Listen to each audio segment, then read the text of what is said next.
Cordeiro, de novo essa cidade maravilhosa, acolhedora, com assim produtos, ingredientes, estabelecimentos maravilhosos. E eu tenho muita satisfação de estar aqui, Guilherme. Obrigado. E agora a gente está se aproximando do final do ano e não tem época melhor para a gente falar sobre vinhos, espumantes e estar com quem entende do assunto. Eu acho que esse tema é um tema muito interessante, né? Porque a bebida ela harmoniza muito bem com os pratos festivos, né? com o próprio clima de comemoração, seja em família, entre amigos. O que acontece com o vinho é o seguinte, muita gente tem estigma de que o vinho só se toma quando está mais frio, né? Porque é hábito, o vinho é um pouquinho mais quente que cerveja e tal. As pessoas também não tomam cerveja quando está frio.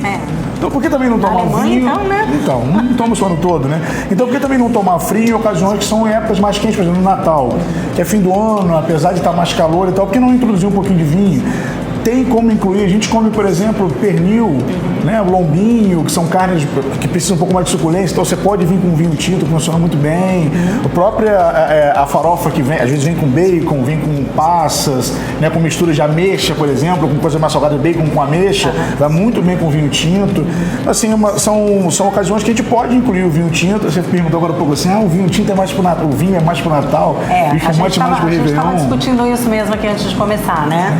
Combina mais um vinho no Natal e um espumante no Réveillon. O vinho combina com comida. O vinho combina com comida. Pode estar frio, pode estar calor. Se você tem uma boa comida e você consegue encaixar o vinho, ela funciona muito bem sempre. Sim. Então, assim, é só a gente ter um pouquinho de trabalho de pensar como harmonizar o vinho com a comida, que ele funciona bem o ano todo. Então, consultoria aqui. Deixa eu fazer uma pergunta, né? Vamos lá. Guilherme, em relação às entradas, aquelas entradas maravilhosas que a gente costuma também servir nas festas. O ideal é que se a gente tiver vários vinhos durante a noite, ou você tem a possibilidade de incluir vários vinhos, que a gente comece pelos aperitivos, belisquetes, com vinhos mais leves, né? Até para a gente poder perceber gradualmente a potência de cada vinho, a estrutura de cada vinho conforme a gente vai subindo. Uma coisa assim, se a gente bota um vinho com muita estrutura no começo e já começa com um petisco mais leve com um vinho muito estruturado, quando a gente bota um vinho mais leve depois, ele desce como água, né? Ele perde a estrutura. O sabor, né? Então, assim, o ideal é que a gente vai começar um belisquetezinho, abre um vinhozinho branco, possibilidade depois passa para um vinhozinho rosé e vai subindo também a questão da comida, pegando petisco um pouquinho mais encorpados. E quando for para o prato mais substancial, a gente tem um vinho um pouco mais estruturado. Isso não quer dizer que todos os vinhos têm que ser corpulentos, né? A gente pode botar um jantar, por exemplo, um merlot levinho. A gente está aqui na mesa, por exemplo, com 2 tacinhas de um merlot da Serra Gaúcha. Então, são vinhozinhos leves, macios, que tem um arrozinho com temperinho vai funcionar bem, se é um franguinho, a carninha funciona bem. Você botar uma carne com molhinho também, ele funciona. Então a gente, quando fala de corpo, não é necessariamente vinhos muito intensos. Está falando do Natal, de época mais quente, não são vinhos. A gente está falando de Cabernet Sauvignon, o Shiraz, ou o Tannat, que são vinhos muito intensos. Pode falar de um Merlot, pode falar do Carmener, pode falar de um Tempranillo mais leve. Então é só a gente ir subindo a graduação do vinho de acordo com a graduação da comida, né? Começou com o petisco ali, pega um vinhozinho branquinho, um vinho mais leve, um espumantezinho. Depois passa para o vinho branco, um rosé, depois vamos para o vinho tinto. Se quiser, começa tudo de novo, vou partir do vinho branco de novo, e a gente continua bebendo vinho. Sobremesas, por exemplo, porque é Natal, né? A gente sabe que a gente exagera em tudo, a gente se dá esse direito, né? Como é que é essa questão da sobremesa com o vinho, no caso? Então, a gente tem alguns vinhos que são bem específicos para sobremesa. A gente tem, por exemplo, os espumantes moscatéis, que são bem doces. Quando a gente fala de espumantes moscatéis, a gente está falando de espumantes com cerca de 60 gramas de açúcar por litro. Então, eles têm o frescor da uva do espumante, é o que o espumante apresenta, né? A gente quer um espumante que tem frescor, né? Que deixa a boca ali fresca, é isso que a gente espera do espumante. Mas você tem uns mais doces, são bons sobremesas. O moscatel é fantástico, a gente tem tanto branco como rosé. Agora, a gente tem também o vinho do Porto. Você experimenta, às vezes, um chocolate, um mousse de chocolate meio amargo, algo com chocolate um pouco mais denso, com um cálice de vinho do Porto, funciona maravilhosamente bem. Doces em compota, esses doces de goiaba, caixa de laranja, um pouco mais de acidez, senão seria o vinho do Porto. A gente tem também vinho de sobremesa. Por exemplo, aqui a gente tem alguns vinhos de colheita tardia, que as uvas amadurecem mais tempo no pé, desidratam, aumentam o teor de açúcar da uva e quando você prensa tem um teor de açúcar mais alto. Para sobremesa, espumante moscatel vão muito bem, inclusive com panetone. Porque aí você tem a doçura do pão com o amargorzinho das frutas cristalizadas e o frescor do panetone. Olha que delícia. Né? Então você não tem, por exemplo, tanino do vinho branco, não tem muita acidez, tanino do vinho tinto, não tem muita acidez do vinho branco. Você tem um meio termo de um produto que tem um pouquinho de doçura residual, com o doce do pão e com o amargorzinho da fruta cristalizada. Panetone, chocotone, tudo funciona muito bem. Esse aqui ele tem uma peculiaridade, né? Ele é muito interessante, eu não sei se todo mundo conhece, mas ele vem de uma maneira diferente. Ele tem 1000 benefícios, né? Na verdade, a gente está falando agora há pouco, o vinho tem uma propriedade, o seguinte: o melhor amigo do vinho a curto prazo é o oxigênio. Quando você abre o vinho, ele solta aromas, o oxigênio ajuda a liberar informações aromáticas para o vinho, né? Transforma o vinho no curto prazo. Mas a longo prazo, ele começa a trabalhar no vinho de forma a oxidar, então ele acelera o amadurecimento de vinho de forma muito rápida.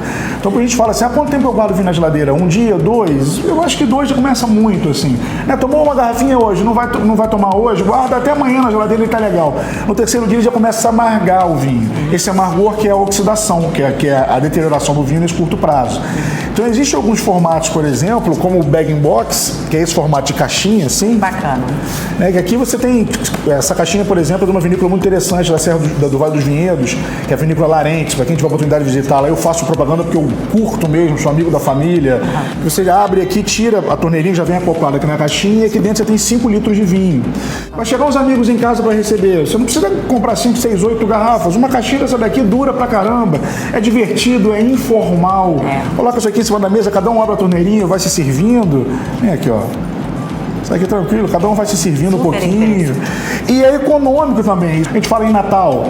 Bota uma caixinhazinha dessa aqui em cima da mesa, vai todo mundo ali se servir, beliscar, de vinho à vontade. E ele conserva a temperatura, por exemplo. Você bota pra gelar e aí tirou. Ele mantém a temperatura. Esse tinto aqui tá até um pouquinho mais gelado, porque ele estava aqui na geladeira que eu guardo para conservação no bag-in-box. Mas ele dura, né? Você pode até deixar fora de geladeira. O branco é sempre recomendável deixar na geladeira. Para isso você toma ele mais geladinho.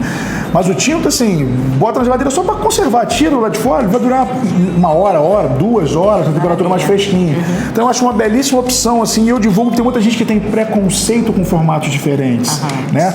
Muita gente diz, vinho com tampa de rosca, eu não compro porque, tampa de rosca, o vinho não vale nada, isso é um tremendo absurdo. São só formas de a indústria do vinho encontra para tentar utilizar menos rolha, né? E fazer vinhos correntes, vinhos de consumo mais jovens.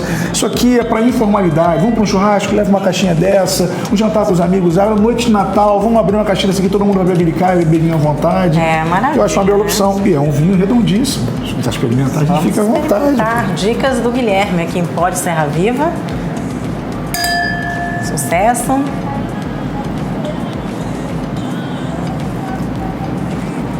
Ele só tá um pouquinho mais gelado, né? Como eu te falei, ele estava na geladeira para conservação, mas é um vinhozinho absolutamente redondo. Você espera tudo da Merlot, um vinhozinho mais fresco, mais leve, não muito encorpado. É bom demais, né? É bom demais. Como é gostoso. Por isso que eu te digo que se vier começar com o branco, continuando voltar pro branco do rosé, a gente vai brincando essa noite toda. Com certeza. Vamos gravar aqui horas, tá bom? Você vai expulsar a gente daqui. Não, esse é um prazer recebê-los aqui. Bom, dicas do Guilherme, consultoria, quem quiser vir aqui também para entender um pouco mais, essa pessoa que entende pra caramba. É sempre um prazer estar aqui, viu, Guilherme? E desejar cada vez mais sucesso. Voltaremos para aprender mais, tá bom? Por favor.